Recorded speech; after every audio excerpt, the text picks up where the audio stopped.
जय हिंद बच्चों। आज मैं आप लोगों को केमिस्ट्री में उपसर्ग बताने जा रहे हैं बच्चों, जिसको आप न्यूमेरिकल प्रीफिक्स के नाम से भी जान सकते हैं। तो जिस तरह बच्चों हिंदी में उपसर्ग होता है, उपसर्ग किसी शब्द के पूर्व लगता है, किसी वर्ड के पूर्व लगता है और उसके मीनिंग को चेंज कर देता है। तो केमिस्ट्री में भी उपसर्ग का यूज है बच्चों।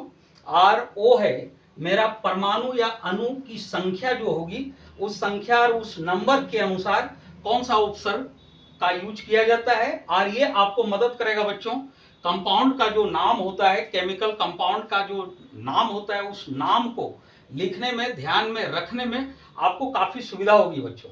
तो देखिए बच्चों, इसके लिए क्या है, परमाणु या अणु की संख्या, या तो एटम का नंबर होगा या तो मॉलिक्यूल का नंबर होगा। ये जो नंबर है बच्चों, ये जो नंबर यहाँ दिया हुआ है न्यूमेरिकल प्रीफिक्स, ये आपका एटम के लिए भी काम करेगा और मॉलिक्यूल के लिए भी, मतलब परमाणु के लिए भी और अणु के लिए भी काम करेगा।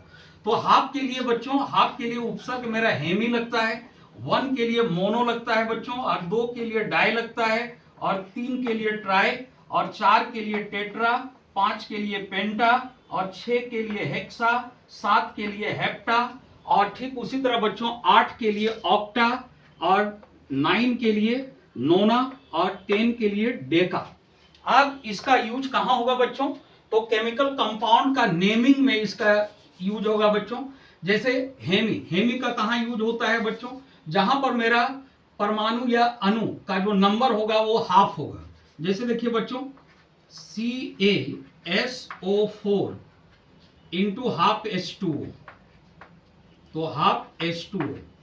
तो इसका हम नाम क्या, नेमिंग किस तरह से करेंगे बच्चों, नाम कैसे लिखेंगे इस कंपाउंड का, तो CaSO4 से कैल्शियम सल्फेट, और हाफ से हेमी, और H2O से हाइड्रेट हो जाएगा बच्चों। आपको पता होगा H2O किसी कंपाउंड के साथ अगर अटैच होता है तो उसका नाम हाइड्रेट हो जाता है, तो हाफ रहने के बाद हेमी हाइड्रेट हो जाएगा।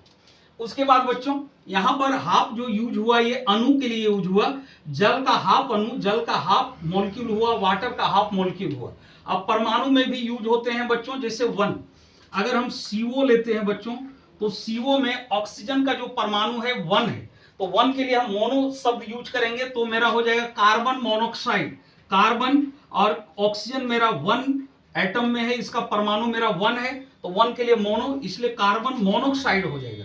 ठीक उसी तरह बच्चों अगर इसमें हम CO2 2 लगा दें, तो 2 के लिए मेरा डाई प्रीफिक्स यूज होता है, तो कार्बन और ऑक्साइड के पहले डाई जोड़ देंगे बच्चों।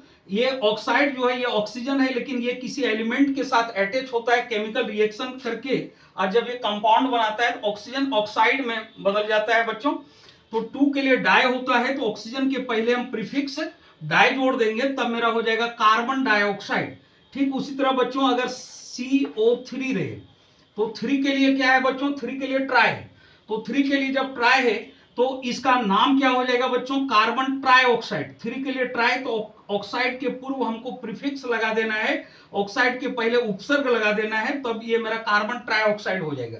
ठीक उसी तरह इसमें 4 नंबर में देखिए बच्चों, अगर CCl4 होता है, तो C से कार्बन हुआ बच्चों, और यहां जो नंबर लगा हुआ है ये 4 लगा हुआ है, तो 4 के लिए टेट्रा होता है।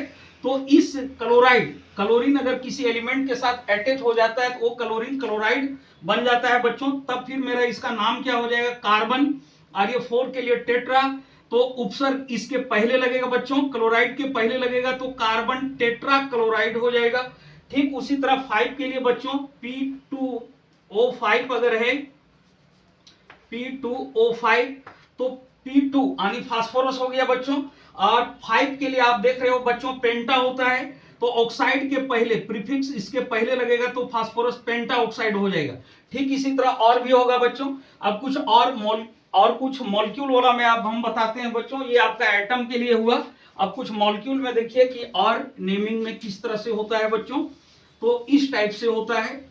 अगर मान लीजिए बच्चों हमको ये अनुसूत्र मालूम है, molecular formula Na2CO3 into 10H2O, तो यहां पर देखिए बच्चों, यहां पर 10 अणु के रूप में यूज हुआ है, मॉलिक्यूल के रूप में यूज हुआ है, यानी जल के 10 अणु है बच्चों, तब इसका नाम क्या होगा, Na2CO3 से सोडियम कार्बोनेट। और 10 के लिए देखिए बच्चों, 10 के लिए डेका प्रीफिक्स हमको यूज करना है, तो H2O हाइड्रेट हुआ तो इसके पहले 10 लगा हुआ है, तो नाम हो जाएगा बच्चों सोडियम कार्बोनेट डेकाहाइड्रेट।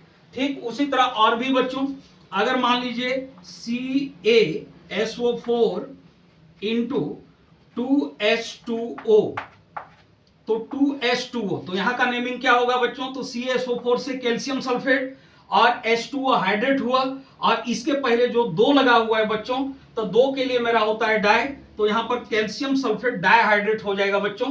तो इस तरह से इस न्यूमेरिकल प्रीफिक्स का यूज करके हम बच्चों कंपाउंड के नाम को इजीली ध्यान में रख सकते हैं, और आप इसको 2-4 बार रिपीट कीजिए बच्चों, आपको याद हो जाएगा। तो इसमें क्या है बच्चों, hemi, mono, di, tri, tetra, penta, hexa, hepta, octa, nona, deca. जय हिंद बच्चों।